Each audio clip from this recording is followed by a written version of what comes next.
बहुत अच्छा सवाल है। सबसे ज़्यादा ज़रूरी इसको समझने की ये है कि हम लोग अक्सर ये बात सुनते हैं कि हमारे बहुत ज़्यादा लोग ये बात करते हैं टैलेंट, कि जी टैलेंट बहुत है पाकिस्तान में।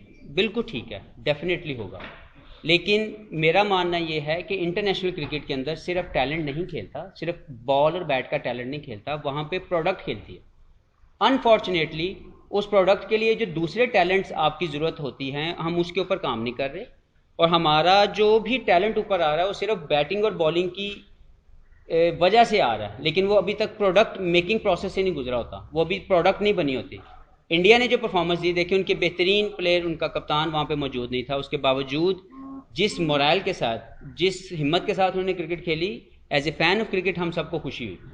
ठीक है, हमें मज़ा आया कि यार किसी किसी किसी ऐसी टीम ने जो डाउन एंड अंडर अंडर थी, 36 पे आउट होने के बाद उन्होंने ऐसी रिकवरी की कि 3-1 के साथ उन्होंने सीरीज, सॉरी 2-1 के साथ आई थिंक उन्होंने सीरीज जीत ली। तो ये समझने की जरूरत है कि ऐसा क्यों हुआ, क्योंकि उनकी प्रोडक्ट्स खेलती हैं, हमारा टैलेंट खेलता है। So some how we need to understand कि हमें टैलेंट को प्योरीफाई करने के लिए मजीद पॉलिश करते हुए प्रोडक्ट बनानी है, और फिर जब हम उस प्रोडक्ट को वहाँ भेजेंगे, इंटरनेशनल स्टेज देंगे, तो वो बहुत बेहतर रिजल्ट्स लेके आएंगे, ना कि टैलेंट। क्योंकि इंटरनेशनल क्रिकेट में मैं बता चुका हूँ कि मेरा अपना एक्सपीरियंस ये है कि प्रोडक्ट खेलती है, अच्छी प्रोडक्ट जितनी होगी उतनी बेहतर परफॉर्मेंसेज आएंगी। और जब टैलेंट होगा तो वो एट सर्टन स्टेज जाके कहीं ना कहीं पे रुक जाएगा। इसलिए हम देखते हैं कि हमारा जो भी यंगस्टर आता है वो बहुत कम कामयाब होता है इंटरनेशनल लेवल के ऊपर, क्योंकि वो प्रोडक्ट मेकिंग प्रोसेस से नहीं गुजरा होता। अबू बकर। मेरा इससे रिलेटेड है। बाबर अनफिट हुए न्यूजीलैंड के अंदर, हमें तो ऐसा लग रहा था इसमें शायद हमारी टीम ही खत्म हो गई। टीम के अंदर से भी बयान ऐसे आ रहे थे। दूसरी तरफ विराट कोहली नहीं, बुमराह नहीं, एशविन नहीं, बिहारी नहीं, तमाम प्लेयर्स के बावजूद एक लास्ट गावा टेस्ट जहां पर ऑस्ट्रेलिया की बादशाह चल रही थी एक अच्छे से, उनको हराना, मैं समझते हैं कि नंबर 1 टीम का ही काम था। देखिए मैं फिर वही बात करूं कि प्रोडक्ट खेली वहाँ पे, उनके ये जो उन प्लेयरों के आप नाम ले रहे हैं, दे दे दे परफॉर्म लाइक अ प्रोडक्ट। वो टैलेंट के बेस के ऊपर नहीं खेलते, क्योंकि उनका एक प्रोसेस इतना बेहतर है उनके डोमेस्टिक क्रिकेट का। उनके वहाँ से जो प्लेयर निकलता है वो एक प्योरीफाई होने के बाद वहाँ तक आता है। हमारा जो है, जो आपने बात की, मुझे नहीं पता कि ऐसा कोई बयान आया कि बाबर आजम की वजह से सिर्फ हम लोग सीरीज हार गए, ऐसा बिल्कुल नहीं है। हम सब लोग बुरा खेले, हम सब की परफॉर्मेंसेज अच्छी नहीं थी, इसलिए हम लोग हार गए। किसी एक भी शख्स के आने या जाने से कोई फ़र्क नहीं पड़ता। आप अगर इंतज़ार कर रहे थे उस प्लेस के लिए कि हमें वो जगह मिले और आपको मिली, तो फिर अगर आप परफॉर्म ना करें तो you have to take the responsibility. तो मेरा नहीं ख्याल कि हमें ये सोचना चाहिए कि जी वो अच्छे हम बुरे। हमें ये सोचना है कि हम वहाँ जाके जो नहीं परफॉर्म कर रहे, उसकी वजह मैंने आपको बता दी कि सिर्फ और सिर्फ वो जो टैलेंट का प्रोडक्ट बनने का जो प्रोसेस है, हमें उस पर ध्यान देना है। अगर हम वो नहीं देंगे तो हम ये बार बार ये वाली जो तकलीफ़ है ये बर्दाश्त करनी पड़ेगी। तो अगर हम अपने सिस्टम को इतना स्ट्रॉन्ग करें कि हमारा टैलेंट प्योरीफाई होने के बाद, पॉलिश होने के बाद प्रोडक्ट बने, और फिर इंटरनेशनल स्टेज उसको मिले, तो फिर आप देखिएगा परफॉर्मेंसेज जो हैं वो ज़्यादा बेहतर आएंगे इंशाल्लाह। अभी मेरा इंडिया के हवाले से क्वेश्चन ये लोकल क्वेश्चन करना चाहूँगा। अब इंग्लैंड का टूर होता है, उसके बाद एक चीज़ें आती हैं कि भी मोहम्मद हफीज ने पैटर्न के साथ मुलाकात के लिए वक्त मांगा, सारा अरेंजमेंट उन्होंने किया। मोहम्मद हफीज क्योंकि सेंट्रल कॉन्ट्रैक्ट में शामिल नहीं थे, वो पीछे रह जाते हैं और बाकी जाते हैं वहाँ पे, मिसबाह हक, अजहर अली जाते हैं और पीसीबी उस चीज़ का बुरा मनाता है। पहले अजहर अली को ओहदा पाना पड़ता है, फिर मिसबाह हक से ओहदा ले लिया जाता है, फिर मिसबाह हक की प्रॉब्लम हुई है। इसलिए तो आप समझते हैं कि जितना पिछले 6 महीनों में सिनारियो पैदा हुआ, ये वो जो पीछे रह के उसने मुलाकात अरेंज की प्राइम मिनिस्टर और सारा कुछ उसी का किया। ये नहीं, पीछे रह के नहीं, I was a front man. अच्छा। मैं सबसे आगे था, क्योंकि मुझे मेरे ज़मीर की आवाज़ थी, और मैं सच के साथ खड़ा हूँ और आज भी खड़ा हूँ कि पाकिस्तान की ग्राउंड रियलिटीज़ डिफरेंट है। Yes, it was a decision of prime minister, हम उसको रिस्पेक्ट करते हैं क्योंकि वो पैटर्न भी हैं और हमारे बड़े भी हैं। और हम लोगों ने यही सोच के उनसे मिलने की कोशिश की, क्योंकि वो क्रिकेट को बहुत अच्छा समझते हैं, पैटर्न इन चीफ हैं, हमारे प्राइम मिनिस्टर हैं। तो हमें जब उन तक पहुँचे, उन्होंने हमें बहुत इज़्ज़त और एहतराम किया, हमारी बात सुनी। फैसला जो भी हुआ, that is a different issue. मैं आज भी समझता हूँ कि पाकिस्तान की ग्राउंड रियलिटी जो है, पाकिस्तान की क्रिकेट की ग्राउंड रियलिटी जो है, उसमें हमारे लैक ऑफ अपॉर्चुनिटीज़ और lack of financial help cricketers को डिप्राइव कर रही है क्रिकेट खेलने से। हमें क्रिकेट के लिए इंस्पायर करना है अपनी न्यू जनरेशन को, क्रिएट करने हैं ज़्यादा से ज़्यादा अपॉर्चुनिटीज़ के ज़्यादा से ज़्यादा बच्चा, क्योंकि हमारे हर घर में आपने ज़िंदगी में कहीं पे जाकर कुछ भी बने हो, लेकिन घर में आपने किसी ना किसी स्टेज के ऊपर, स्कूल में, कॉलेज में, घर में, गली में आपने क्रिकेट ज़रूर खेली हुई है। तो मेरा ये मानना ये है कि हमें मज़ीद इंस्पिरेशन देनी है, मज़ीद मौक़े देने हैं, ना कि डिप्राइव करना है अपनी जनरेशन को।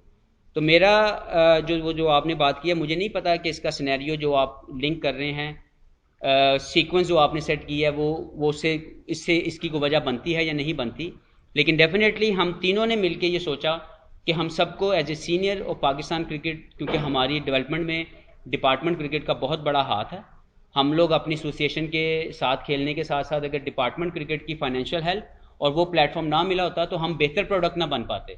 तो इसलिए हमने हमारे ज़मीर ने ये जो है हमें हिम्मत दी कि हम लोग जाएं और जाके सही बात प्राइम मिनिस्टर साहब तक पहुंचाएं।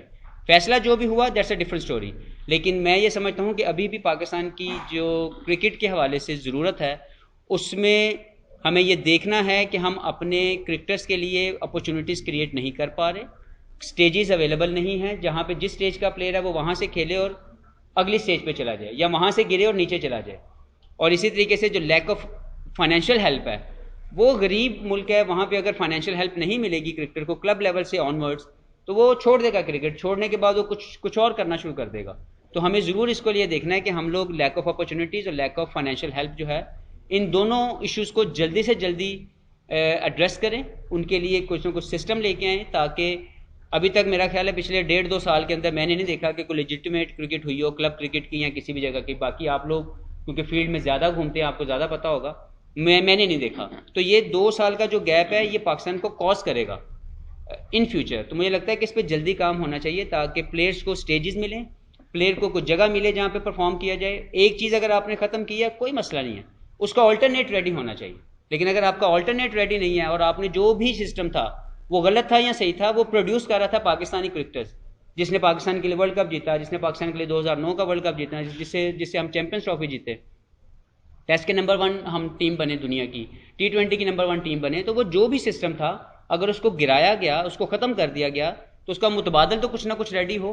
तो मुतबादल अभी तक नज़र नहीं आ रहा। तो वो जो ट्रांजिशन यहाँ से वहाँ करने की है, उसके लिए जो कमी रह गई है, उसके ऊपर जल्दी से जल्दी एड्रेस होना चाहिए। ये कुछ ना कुछ सिस्टम लेके आएँ, ताकि अभी तक मेरा ख्याल है पिछले 1.5-2 साल के अंदर मैंने नहीं देखा कि कोई लेजिटिमेट क्रिकेट हुई हो, क्लब क्रिकेट की या किसी भी जगह की। बाकी आप लोग क्योंकि फील्ड में ज़्यादा घूमते हैं, आपको ज़्यादा पता होगा, मैंने नहीं देखा।